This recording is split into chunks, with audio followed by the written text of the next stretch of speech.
आता सर्व तर मी या सरकारला आभारी मानेन. आपले महसूल मंत्री माननीय बावनकुळे साहेब, माननीय योगेशदादा कदम ह्यांच्या आदेशाने एमसँडला हे योग आलंय. आणि पहिले जी वाळू होती आणि आता जे आपण एमसँड म्हणजे कृत्रिम वाळू जी आपण दगडगोट्यापासून बनवतो, ही ₹200 आपल्याला रॉयल्टी सहित येणार आहे.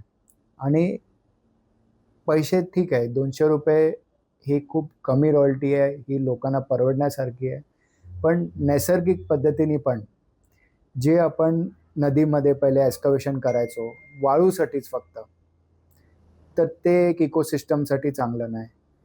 नंतर आपण त्याच्यावरती खूप स्ट्रिक्ट रूल्स आणले, तर त्याच्यामुळे काय आलं, नदीचं उत्खनन न झाल्यामुळे जास्ती करून म्हणजे पावसात नदी भरायला लागल्या, पात्र खूप कमी झाली आणि पात्र कमी झाल्यामुळे जमीन एकदम वर आल्यामुळे पाणी पसरायला लागलं.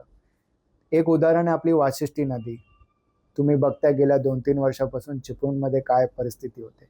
तर मग ते लक्षात घेऊन शासनाने दगडगोटे काढण्यासाठी एक हे केलं, धोरण काढलं, की दगडगोटे काढून त्याचं आपण एमसँड बनवायचे. म्हणजे नद्या पण साफ राहतील, पूर पण नाही येणार आणि त्याचा आपण कन्स्ट्रक्शनला वापरही करू शकतो आणि रेतीचं पण उत्खनन नाही होणार पर्टिक्युलरली. आणि त्याच्यामध्ये फायदे असे आहेत त्याचे, की त्याचं स्ट्रेंथनिंग, जो दगडगोटा असतो तो मल्टिपल वेदर्स कंडिशन्स सहन करून येतो, तर त्याची strengthening as good as metal होते.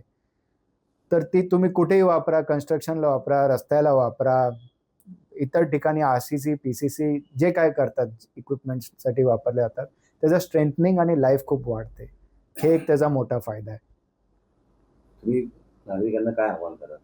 नागरिकांना मी हेच आवाहन करीन, की जास्तीत जास्त एमसँडचा वापर करावा. नैसर्गिक पद्धतीने पण, कॉस्ट वाईज पण, आणि जो कोण आपलं घर बनवत असेल, बिल्डिंग बनवत असेल, रस्ते बनवत असतील कॉन्ट्रॅक्टर, तर क्वालिटी ऑफ वर्क आणि स्ट्रेंथ हे भेटेल तर पुढे भवितव्यासाठी खूप चांगलं आहे.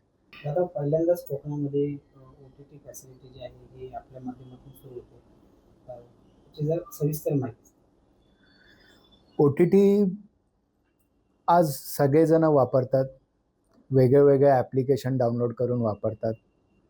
पण आता आपल्या हॅथवेचं इंटरनेट आपल्या शहरात चालू आहे, तर त्याला आपण सर्व्हिसेस कशा वाढवायच्या OTT थ्रू. आणि OTTमध्ये कसे झाले, प्राईम व्हिडिओ झाले, हॉटस्टार झालं, सोनी लिव्ह झालं, झी5 झालं आणि इतर 25 ॲप्स आपण आपल्या इंटरनेट थ्रू चालू करणार आहे. आणि असे ॲप्लिकेशन तुम्ही जेव्हा सिंगल डाउनलोड करता, तुम्हाला प्रत्येक कंटेंट वेगळ्या ॲप्लिकेशनमध्ये जाऊन शोधावं लागतं. ते आपण एकाच ॲप्लिकेशनमध्ये देणार आहोत. मग तुम्ही समजा एक कुठचाही पिक्चर दाबला, तो Amazon प्राईममध्ये आहे, तो तुम्हाला डायरेक्ट तिथे घेऊन जाणार, तुम्हाला शोधायची गरज नाही. एकदम युजर फ्रेंडली असल्यामुळे, आणि सर्वात पहिले पॉकेट फ्रेंडली.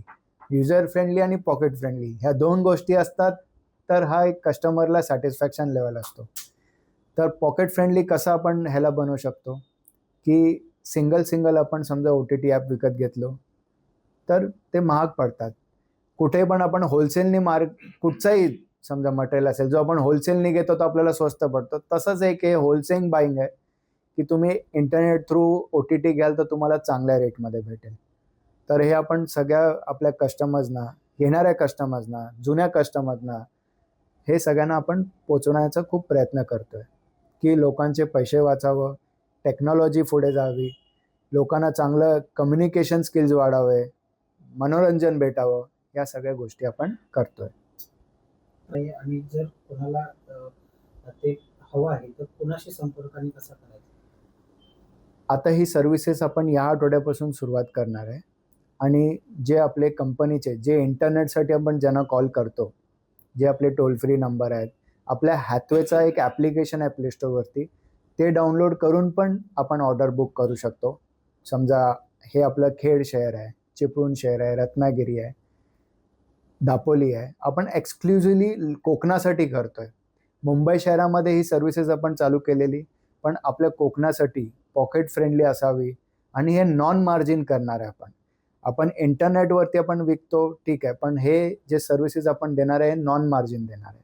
जसं घेतोय तसं आपण पुढे देणार आहे. आणि ह्या गोष्टी सर्व्हिसेस वाढवत हे लोकांपर्यंत पोचवायचं आपलं हे मीडियम आहे.